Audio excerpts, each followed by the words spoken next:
This season, we've been thinking about our experience of music. Is what we experience when we listen to music the same from person to person, or possibly quite different? But in this episode, let's slow down. Let's pause for a moment. How did we get here? How did we arrive at this particular question? Discussions about comparing perception came at the end of a longer argument put forth in the first two seasons. Allow me to review and refine that argument, only for the sake of clarity and with as much straightforward intelligibility as I can. Let's remember how we got here. First, there's a way things seem to be. This is preliminary but important. Before we discuss human senses or rainbows or illusions or philosophy of perception, let's get clear on something about consciousness. If consciousness is real in itself, it is real independently of whether it represents anything exterior to itself accurately or not.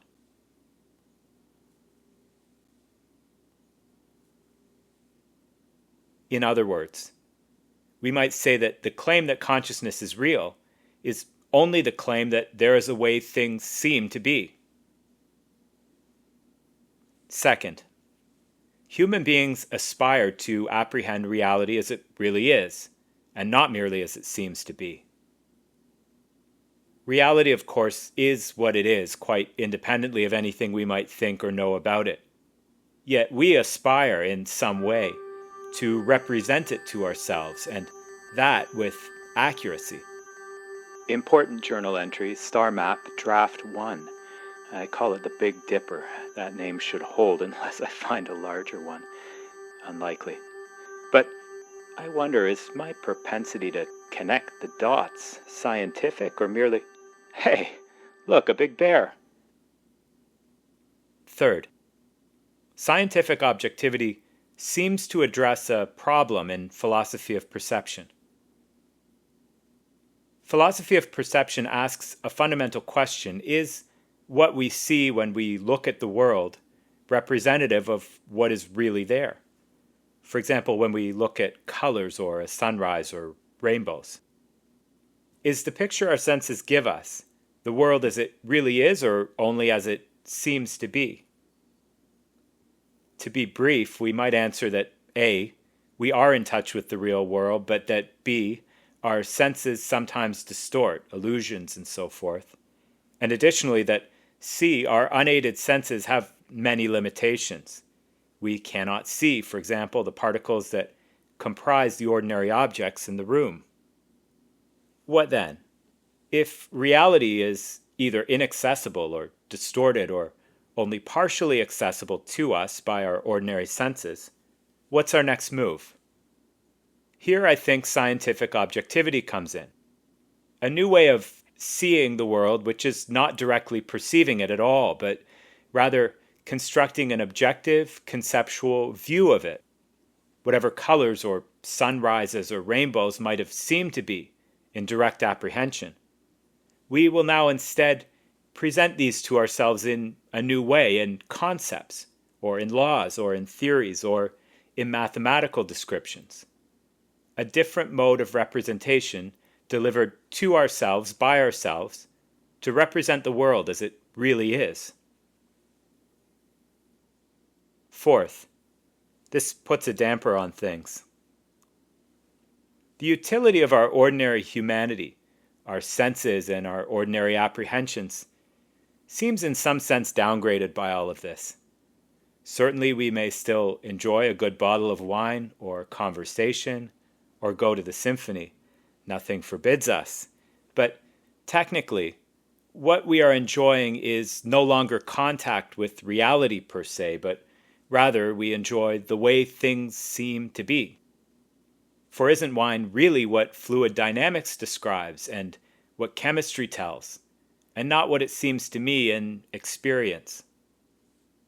Can I not approach anything in my ordinary humanity that is not only enjoyed, but real, or rather accurately perceived?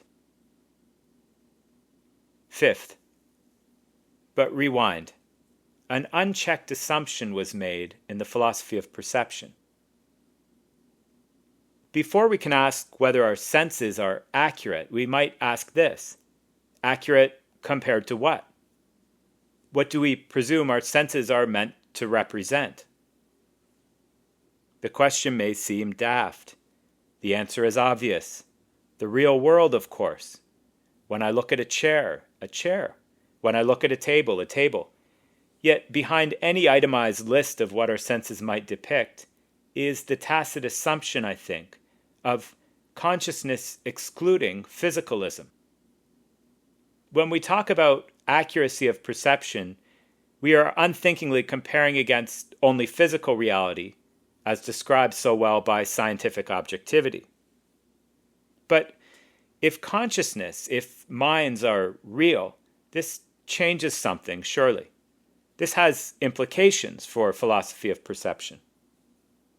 There is a second reality, and our initial aim of apprehending reality as it really is might be fulfilled with equal validity by perceiving, by apprehending the mind, by seeing personhood standing, as it were, behind the physical facts.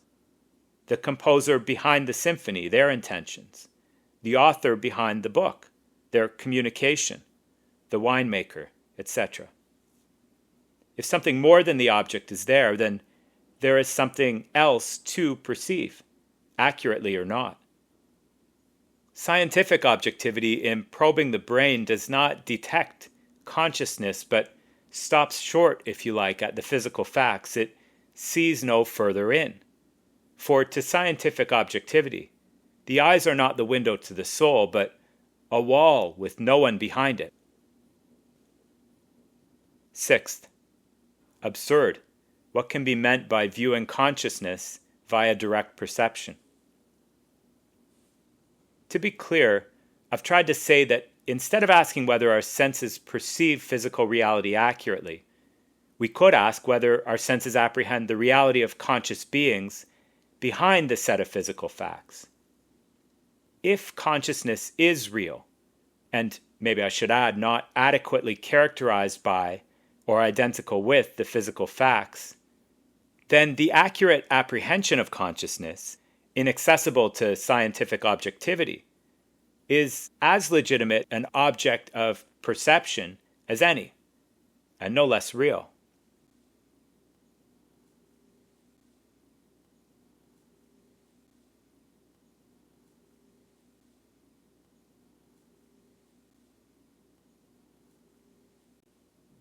The argument, of course, might seem absurd, because consciousness, even if real, is not third-person accessible. I can't aim my eyes at someone else's conscious experience, as I would a chair, and see it so as to represent it to myself, whether accurately or inaccurately. Possibly. But on consideration, the situation, it seems to me, is more like viewing distant stars through a powerful telescope. They are really there, though seemingly inaccessible. And we may view them, or rather a representation of them, via the intervening equipment, the telescope. In the case of consciousness, the intervening equipment is not a telescope, but physical reality itself. Back to the arts. At a concert, I can hear a musician play 4 notes that had a peculiar effect on them when they first wrote a song, an effect they hoped to put across, as it were, to others. This experience sharing requires all the mutually accessible physical circumstances of the concert, those circumstances that scientific objectivity describes, the vibrating string, the amplifier, the sound waves, but also something more. And by simply receiving the music not as it is, but as it seems to be, what I receive hopefully depicts something, represents the way the music seemed to the artist when they first composed the piece. Indirectly, a glimpse of another. This kind of reception of the way things seem to be is defensibly an accurate perception of something truly real, if the way things seem to be, on our earlier definition, is exactly what consciousness is. 7th, you are here. Last stop. This brings us up to date. Even if all of this were right, it begs a necessary question. Does my conscious experience of music depict with any accuracy what someone else had in mind or experienced, and perhaps hoped, fingers crossed, to get across to me? This and all the evident difficulties of making such a comparison are what we now pursue.